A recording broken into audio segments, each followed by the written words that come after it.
A Fox News alert as we watch the recovery after this morning's deadly train crash in New Jersey. One person confirmed dead, more than 100 injured when that commuter train, packed, plowed through the Hoboken passenger station. Dozens of passengers were taken to the hospital with various degrees of injuries, but the good news is that it appears a great many of those injuries are turning out to in fact be minor. Well, that Hoboken station is one of the busiest transit hubs in the nation, just west of course, the biggest city, New York. Brian Yennis continues our live coverage for us from the scene. So, Brian, what are you hearing there? What's the latest? Hi, Heather. Well, so far what we know is that there are 68 injured. We have 17 of those injured at the Hoboken University Medical Center. That is about just 6 or 7 blocks away from where this crash happened. All of them are in stable condition. They're expected to be okay. Here at the Jersey City Medical Center, this is the trauma center, level 2 trauma center here in New Jersey. 40 of the 51 victims that are here are those that are the walking wounded. They have the cuts and the bruises and the lacerations. They are set up in the cafeteria triage center. 8 are in less serious condition, but serious condition, and 3 are in the most serious condition.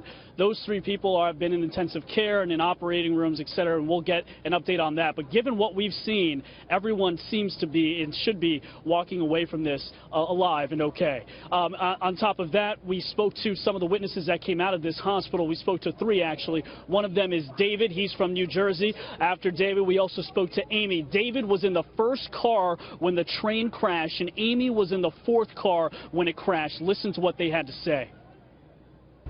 Standing, sound, lights went out and just didn't stop, and people were falling over who were standing, and then it just the roof came down, the roof of the train like popped down, caved in.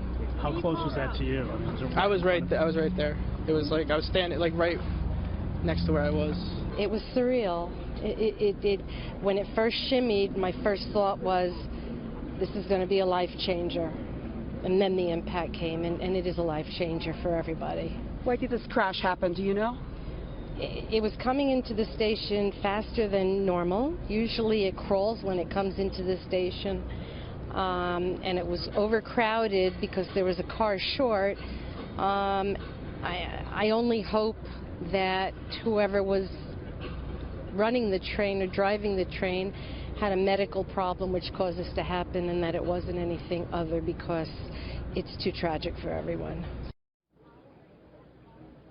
Both David and Amy tell us they are just feeling lucky to be alive. David explains he saw blood everywhere and injuries. He escaped from that first car. He said that the collapse happened just inches in front of him. He escaped from that first car of the train through a window, and he said at one point it seemed as though people were going to stampede out, but then everyone sort of paused and took a breath, and then everybody orderly sort of got out there the right way. And Amy says she had hurt her wrist and her foot. She feels lucky. She's been on this train for 30 years. She is now, though, scared about getting on the train now, given what she's went through. She said her train was actually pushed on its side. But again, some pretty harrowing accounts from just two of the many, many victims of this crash. Heather? Yeah, certainly.